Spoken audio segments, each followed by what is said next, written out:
대선 개입 의혹으로 전국적으로 시국 선언이 잇따르는 가운데 이번에는 국정원 직원이 5.18을 폄하하고 전라도를 비하하는 활동을 했다는 정황이 포착돼 논란이 되고 있습니다. 국정원을 규탄하는 시국 선언이 각계각층으로 확산되고 있습니다. 대통령이 직접 수습에 나서야 한다는 목소리도 높아지고 있습니다. 화순군 공무원들이 농촌 일손 돕기를 했습니다. 일손을 보탠 농장은 군의회 의장의 매실 농장이었습니다. 광주 전남 공동혁신도시의 기반시설 확충이 더디게 이뤄지면서 입주기관과 업체 직원들의 불편이 해소되지 않고 있습니다. 여러분 안녕하십니까? 광주 MBC 뉴스데스크입니다. 대선 개입 혐의로 검찰 수사를 받고 있는 국정원, 이뿐만이 아니었습니다. 국정원 직원이 5.18을 폄훼하고 전라도를 비하하는 글을 올렸던 것으로 드러나고 있습니다. 이게 사실이라면 정부기관이 대선 개입도 모자라 지역 갈등까지 조장했다는 말이 됩니다. 첫 소식 김인정 기자가 취재했습니다. 유명 인터넷 사이트인 DC인사이드에 올라와 있는 박원순 서울시장 비난글입니다. 검찰 수사 결과 이 글을 작성한 사람은 국정원 직원인 것으로 확인됐습니다. 검찰이 원세훈 전 국정원장의 혐의를 입증하기 위해 인터넷 사이트들을 압수수색해 밝혀낸 겁니다. 국정원 직원들이죠. 네.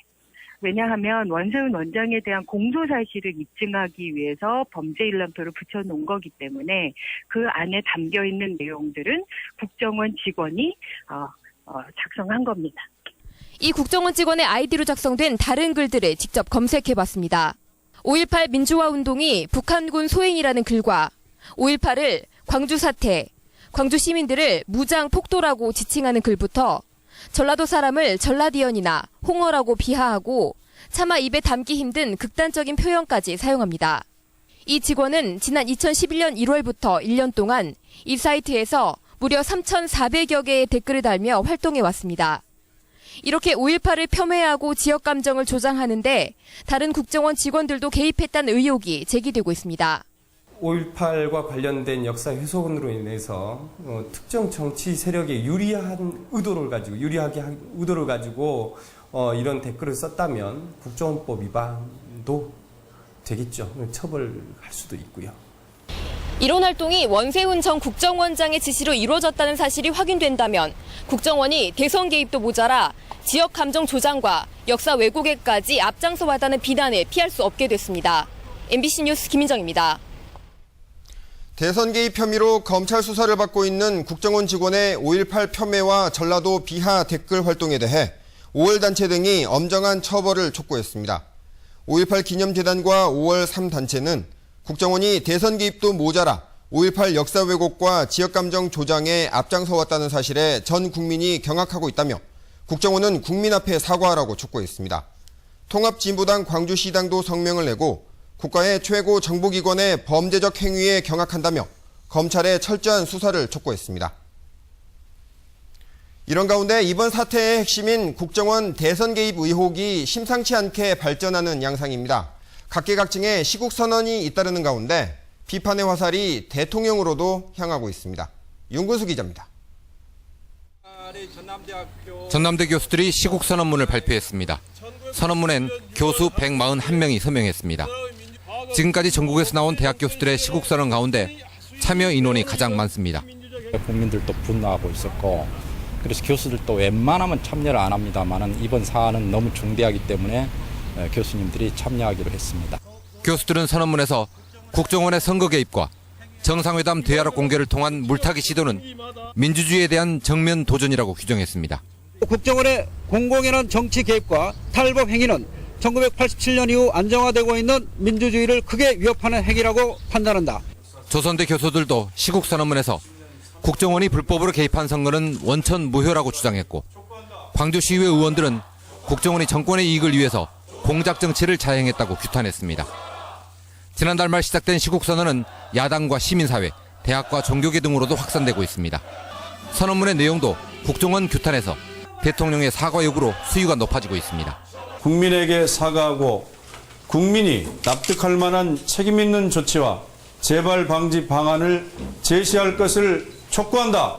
때마침 국회에서는 국정조사가 시작됨에 따라서 국정원 사건의 파장과 폭발력이 어디까지 미칠지 가늠하기 어렵게 됐습니다. 이런 가운데 오는 주말 광주에서는 촛불 집회와 민주당 지도부가 총출동하는 공작정치 규탄 대회가 열릴 예정입니다. MBC 뉴스 윤문수입니다.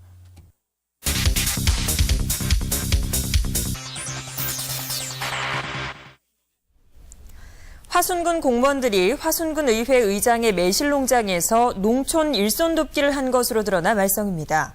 농민들은 일손이 없어 발을 동동 구르는데 군 의회 의장은 이 어려운 문제를 손쉽게 해결했습니다. 현장 속으로 송정근 기자입니다. 화순군 의회 박모 의장의 매실 농장입니다. 요즘이 수확철이라 농가들마다 비싼 임금을 줘가며 사람을 쓰고 있지만 박 의장은 돈 한 푼 들이지 않고 고민을 해결했습니다. 지난달 19일 매실 수확을 돕겠다며 군청 공무원 36명이 농장을 찾아왔기 때문입니다. 가서 어떤 일을 주로 하시나요? 매실 따기를 했죠. 매실 따기. 손님이 제일 손님이 많잖아요. 그리고 조금 마을 갔다가 화순군은 일손이 부족한 농가에 공무원들을 보내 도와주는 사업을 해마다 해오고 있습니다. 아무나 해주는 건 아니고 신청한 농가 중에서 선정해 도와줍니다. 하지만 박 의장은 일손 돕기를 신청하지 않았다고 합니다. 가라고. 후드로 패서 보낼 수는 없는 것 아니에요. 내 말이 그 말이요. 뭐들 오셨냐고 가시라고. 매실 수확 작업에 나선 공무원들은 자신들이 자발적으로 간 것이라며 뭐가 문제냐는 반응입니다.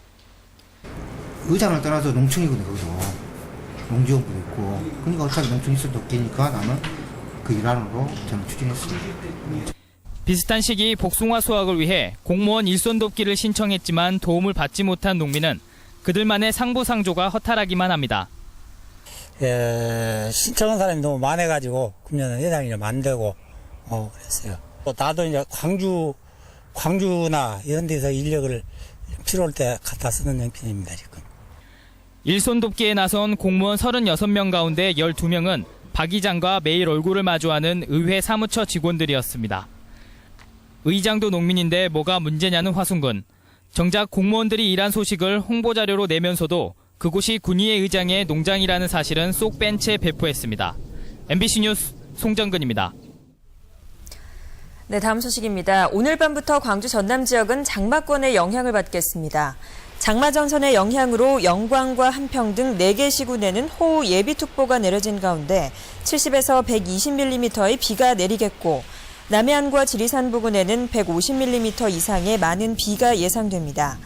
곳에 따라 돌풍과 천둥 번개를 동반한 시간당 20에서 40mm의 강한 비도 내리겠습니다. 이번 비는 다음 주 월요일까지 계속되다가 화요일부터 점차 개겠습니다. 광주 전남 혁신도시에 첫 공공기관이 들어선 지도 넉 달이 지났습니다. 처음에 살기 불편하다는 지적이 많았죠. 지금은 어떨까요? 여전히 불편하다고 합니다. 이계상 기자가 점검해봤습니다. 우정사업정보센터에서 일하는 협력업체 직원들은 400여 명입니다. 이 가운데 전문 계약직 20-30명을 빼면 대부분 나주나 광주 토박이가 채용됐습니다. 공공기관 이전에 따른 고용 창출 효과를 나름 달성한 것입니다. 또 일과 일촌 자매 결의를 통해서 농촌 마을 주민들과의 소통과 협력도 자연스럽게 이루어지고 있습니다. 모내기 활동도 하고 또 지역 주민들하고 경로잔치 이런 것도 했고 그렇습니다. 우정사업정보센터의 이 같은 지역 적응 노력에도 불구하고 직원들의 정주 여건에 대한 불만의 목소리는 여전히 터져나오고 있습니다. 혁신도시 안에 주거 공간이 부족하고 임대료가 비싸다 보니 직원의 80%가량이 광주에서 출퇴근을 합니다. 외부 출장이나 야근 비중이 높지만 버스 등 대중교통을 이용하기도 어렵습니다. 상가 건물 하나 세워지지 않아서 식당을 가려면 30분 이상 차를 타야 하고 그러다 보니 점심이 되면 구내식당엔 긴 줄이 늘어섭니다. 헬스나 곡선도 등 동아리 활동으로 가족을 떠난 외로움을 달래고 주말엔 서울과 광주를 오가느라 바쁩니다. 아직도 마지못해 근무한다. 또 기회만 되면 다 붙여 서울 경인 지역으로 가려고 하고 있다. 올해 하반기 중으로 공공기관 서너 곳이 이전해 올 예정이지만 이런 불편이 알려지면서 이전 작업이 차질을 빚지 않을까 우려됩니다. 원룸이라든가 오피스텔 또 그 아파트 이런 것들도 지금 차근차근 이제 그 시에서 허가 나와가지고 착공 중에 있습니다. 내년 말까지 공공기관이 예정도로 옮겨오기 위해서는 혁신도시의 주거와 교육, 교통 여건을 좀 더 서둘러 확충해야 할 것으로 보입니다. MBC 뉴스 이계상입니다. 한국철도시설공단은 호남 고속철도 건설 구간 가운데 전남과 전북을 연결하는 노령 터널이 내일 관통된다고 밝혔습니다. 4,300m 길이의 노령 터널은 지난 2010년 7월 착공해 2년 11개월여 동안 사업비 890억 원과 연인원 3만 8천 명, 장비 2만 200대 등이 투입됐으며 굴착된 토사량이 74만 5천 세제곱미터에 달했습니다. 현재 67.1% 공정을 보이고 있는 호남 고속철은 지난 1월부터 궤도와 전차선, 신호통신 등 후속 공사에 들어갔으며 종합 시운전 등을 거쳐 내년 말 완공될 예정입니다. 앞서 서울에서도 전해드렸습니다만 대형마트에서 판다고 하면 원산지는 안심해도 될 것 같은 생각이 드는데요. 그런데 이것도 못 믿을 것 같습니다. 이른바 짝퉁 영광굴비를 대형마트에 납품한 업자가 해경에 적발됐습니다. 김진선 기자입니다. 창고 가득한 상자의 포장지는 영광굴비지만 담긴 건 중국산 냉동조기입니다. 굴비로 엮어 포장까지 보통 2, 3일. 작업이 끝나면 값싼 중국산이 보통 서너 배 이상 비싼 국산 조기로 둔갑됐습니다. 그 작업을 엮거리하는 과정, 해동시키는 과정이 이제 거기서 포장지를 뜯고 하는 모든 과정이 거기서 이루어지는데 그 과정이 CCTV를 찍히면은 증거가 났기 때문에 전부 CCTV를 오픈 시스템 상태에서. 중국산과 국산의 구분이 어려운 데다 유통관리가 허술한 점을 악용했습니다. 중국 배가 잡으면 중국산, 한국 배가 잡으면 한국산이던데 이게 똑같은 바다에서 똑같이 작기 때문에. 구속된 업체 대표 문모 씨가 지난 3년간 사들인 중국산 냉동조기는 23억 원어치. 대형 할인점 4곳도 업체가 제공한 엉터리 수매 확인증 사본에 속아 가짜 조기를 사들였습니다. 업체 대표인 문 씨는 올해 설 명절에도 같은 혐의로 단속돼 재판을 받고 있었지만 아랑곳 없이 원산지 허위 표시를 계속해왔습니다. 해경은 또 다른 짝퉁굴비 첩보를 입수하고 수사를 확대하고 있습니다. MBC 뉴스 김진선입니다.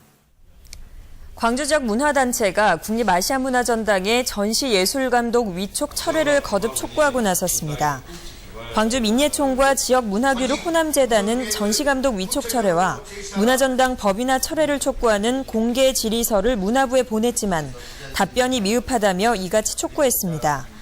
광주 문화도시협의회와 광주 민예총 등 문화단체들은 내일 오전 문화전당 법인화를 반대하는 기자회견을 열 예정입니다.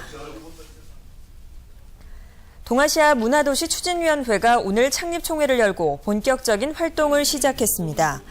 동아시아 문화도시 추진위원회는 내년 3월부터 광주에서 열리는 동아시아 문화도시 행사를 주관하고 한국을 대표해 한중일 세 나라 사이의 문화교류를 확대하는 역할을 맡게 됩니다.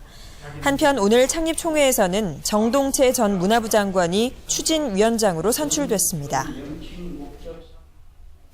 광주 비엔날레 재단은 오는 9월 개막하는 광주 디자인 비엔날레 홍보대사에 한류 스타 윤호 윤호를 위촉했습니다. 광주 출신인 윤호 윤호는 디자인 비엔날레 홍보대사로 활동하며 공공부문 특별전에도 참여해 광주의 사물과 장소를 바탕으로 직접 디자인한 제품을 선보일 예정입니다. 비엔날레 재단은 가수 보아가 로고송을 부르고 윤호가 홍보를 맡게 돼서 올해 디자인 비엔날레가 관람객들에게 더욱 친근하게 다가갈 것으로 기대했습니다. 광주 서부경찰서는 편의점에서 즉석복권 수백 장을 훔친 혐의로 30살 김모 씨를 붙잡아 조사하고 있습니다. 중국에서 한국으로 시집온 김 씨는 지난 5월 9일 오전 10시쯤 광주시 광산구 쌍암동의 한 편의점에서 즉석복권 20만 원어치를 훔치는 등 2달 동안 6차례에 걸쳐 88만 원어치의 복권 440여 장을 훔친 혐의를 받고 있습니다. 경찰 조사 결과 임신 7개월인 김 씨는 이혼 후 생활비 마련을 위해 복권을 훔쳤고 이 중 2천만 원이 당첨돼 생활비로 사용해왔던 것으로 밝혀졌습니다. 광주 가정법원이 상무지구 신청사에서 어제부터 업무를 시작했습니다. 광주시청 맞은편에 새롭게 문을 연 가정법원은 가사법정 4곳과 소년법정 3곳을 갖추고 협의 이혼 교육실, 면접 교섭실 등 민원인들의 편의시설을 대폭 늘렸습니다. 지난 1947년 광주시 동구 동명동에 처음 문을 연 가정법원은 1973년부터는 동구 지산동 광주지방법원과 종합청사를 함께 이용하다 최근 신청사를 마련했습니다. 국립공원 무등산에 생태탐방연수원이 들어섭니다. 광주시에 따르면 국립공원관리공단이 오는 2017년까지 250억 원을 들여 산악박물관과 연수시설, 숙박시설 등을 갖춘 생태탐방연수원을 건립하기로 하고 최근 설계 용역비를 확보했습니다. 그러나 광주시가 추진해왔던 국립자연사박물관 건립은 무산됐습니다. 지난달 광주와 전남 지역의 주식 거래량과 거래 대금이 모두 감소한 것으로 나타났습니다. 한국거래소 광주사무소가 지난 6월 광주 전남 지역 주식 거래 동향을 분석한 결과 거래량은 3억 9천여만 주로 전달보다 4.85%, 거래 대금은 2조여 원으로 24.18% 각각 감소했습니다. 지역 투자자들이 전체 거래에서 차지하는 비중은 전달보다 거래량은 소폭 증가해 2.52%, 거래 대금은 소폭 감소해 1.57%를 기록했습니다.